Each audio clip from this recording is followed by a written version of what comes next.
ആരുടെയൊക്കെ കൈകളാലാണ് ഒരു സ്ത്രീ സംരക്ഷിക്കപ്പെടേണ്ടത് എന്ന് കുറിച്ചു വെക്കപ്പെട്ട വരികൾ. സാരം: കൗമാരകാലത്ത് പിതാവിനാലും, യൗവനകാലത്ത് ഭർത്താവിനാലും, വാർദ്ധക്യകാലത്ത് പുത്രന്മാരാലും സംരക്ഷിക്കപ്പെടേണ്ട അമൂല്യമായ ഒന്ന് തന്നെയാണ് സ്ത്രീ എന്ന ആശയം. പക്ഷെ നമുക്കറിയാം, ഈ ലിസ്റ്റിൽ പറഞ്ഞവരും അല്ലാത്തവരുമായ എല്ലാവരുമാലും പീഡിപ്പിക്കപ്പെട്ട് ചതച്ചരക്കപ്പെട്ട സ്ത്രീത്വമാണ് നമ്മുടെ മുന്നിലുള്ളത്. വാചകത്തെക്കാൾ വ്യക്തമായി കണക്കുകൾ സംസാരിക്കാറുണ്ട്. കേന്ദ്ര ശിശു വനിതാ വികസന മന്ത്രാലയം പുറത്തുവിട്ട കണക്ക് പ്രകാരം 2011 അക്കത്തിൽ പറയുകയാണെങ്കിൽ 1600ഓളം ബലാത്സംഗ കേസുകളും 367ഓളം സ്ത്രീ ജീവനുകളും നമുക്ക് നഷ്ടപ്പെട്ടു കഴിഞ്ഞു. നമുക്കറിയാം, ഒരു നാഗരികത അതിനെ വിലയിരുത്തുന്നത് എത്ര തന്നെ ഭൗതികമായ പുരോഗതികൾ ഉണ്ടെങ്കിൽ കൂടി അതിന് ആ നാഗരികതയ്ക്ക് സ്ത്രീയോടുള്ള മനോഭാവം എങ്ങനെയാണ്, അതാണ് നാം അളവുകോലായി സ്വീകരിക്കുന്നത്.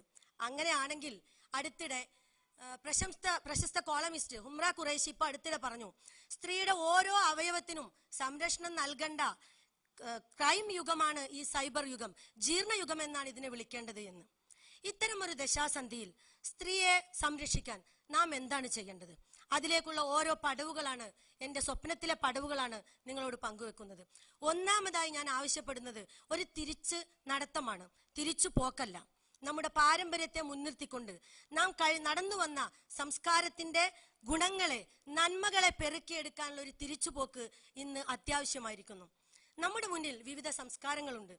ദേവിയെ പോലെ കുറച്ചൊക്കെ അപാകതകളും വൈകല്യങ്ങളും ഉണ്ടെങ്കിൽ കൂടി നമ്മുടെ ഇന്നത്തെ സമൂഹത്തിലുള്ള അത്ര വൈകല്യങ്ങളില്ലാത്തൊരു സംസ്കാരം, ദേവിയെ പോലെ സ്ത്രീയെ കണക്കിലെടുത്തിരുന്ന ആർഷഭാരത സംസ്കാരം, അതുപോലെ തന്നെ അറേബ്യൻ മണലാരങ്ങളിൽ കുഴിച്ചു മൂടപ്പെട്ട പെൺകുട്ടികൾക്ക് ജീവനും ജീവിതവും വാങ്ങിച്ചു കൊടുത്ത പ്രവാചകന്മാരുടെ സംസ്കാരം.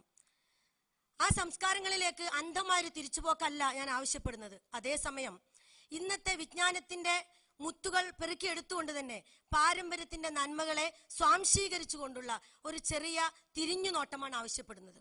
രണ്ടാമത്തെ പടവ് ഈ തിരിഞ്ഞു നോട്ടത്തിലൂടെ നമുക്ക് നേടിയെടുക്കാം, അത് തിരിച്ചറിവാണ്. താൻ സംരക്ഷിക്കപ്പെടണമെന്ന ബോധം ഒരു സൃഷ്ടിക്കില്ലെങ്കിൽ പിന്നെ ലോകത്തൊരാൾക്കും അതിനെ സംരക്ഷിക്കാൻ കഴിയുകയില്ല. താൻ ആര് വിളിച്ചാലും പോകുന്ന, ഒരു കണ്ണിറുക്കലിൽ വീണുടയുന്ന പളുങ്ക് പാത്രമാണ്. ആരൊക്കെയോ ആജ്ഞാപിച്ചാൽ കുറച്ച് കറൻസികൾക്ക് വേണ്ടി പരസ്യപലകയിൽ ഏത് ഉടുതുണിയും അഴിച്ചിട്ടുകൊണ്ട് നിൽക്കാവുന്ന വെറും ഒരു ഉൽപ്പന്നമാണ് എന്ന ബോധം മാറ്റി ഒരു സെൽഫ് എസ്റ്റീം, സെൽഫ് കോൺഫിഡൻസ് സ്ത്രീകൾക്ക് ഉണ്ടാകേണ്ടതുണ്ട്.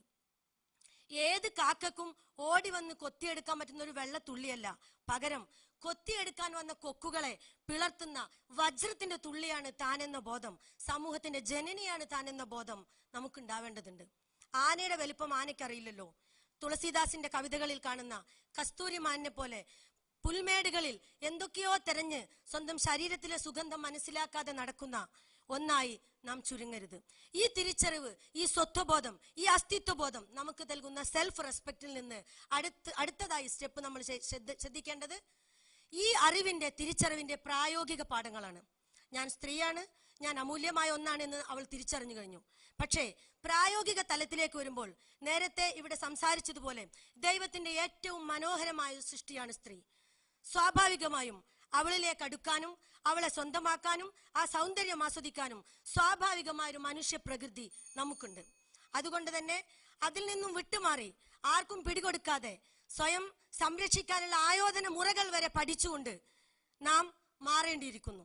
മാർഷ്യൽ ആർട്സ് ആയോധന മുറകൾ നമ്മുടെ വാനിറ്റി ബാഗുകളിൽ ഒരു പൗഡർ ടിന്നിന് പകരം ഒരു പെപ്പർ സ്പ്രേയോ അല്ലെങ്കിൽ ഒരു പിന്ന്, സേഫ്റ്റി പിൻ അടങ്ങുന്ന ഒരു കുപ്പിയോ വെക്കാൻ മാത്രം സ്ത്രീകൾ സ്വയം പര്യാപ്തരാകേണ്ടിയിരിക്കുന്നു. ആ സമയത്തുള്ള യാത്ര, സൗഹൃദങ്ങൾ തിരഞ്ഞെടുക്കുന്നതിലുള്ള ശ്രദ്ധ, ഇതും വേണ്ടതാണ്. അടുത്തത് കുടുംബതലത്തിലേക്കും സാമൂഹിക തലത്തിലേക്കും നമ്മുടെ ഇടപെടലുകൾ കടന്നു വരണം. നമ്മുടെ മടിയിലിരുത്തിക്കൊണ്ട് ശൈശവത്തിന്റെ ബാല്യങ്ങളോട് തന്നെ സ്നേഹത്തിനെ കുറിച്ചും പവിത്രമായ കുടുംബ ബന്ധങ്ങളെ കുറിച്ചും പഠിപ്പിക്കാൻ നാം തയ്യാറാകണം.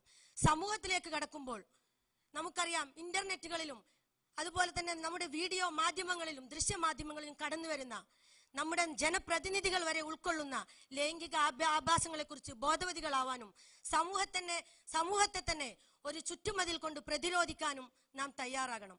നമ്മളെല്ലാം കേട്ടിട്ടുണ്ട് ഒരുമ്പെട്ടിറങ്ങുക എന്ന്.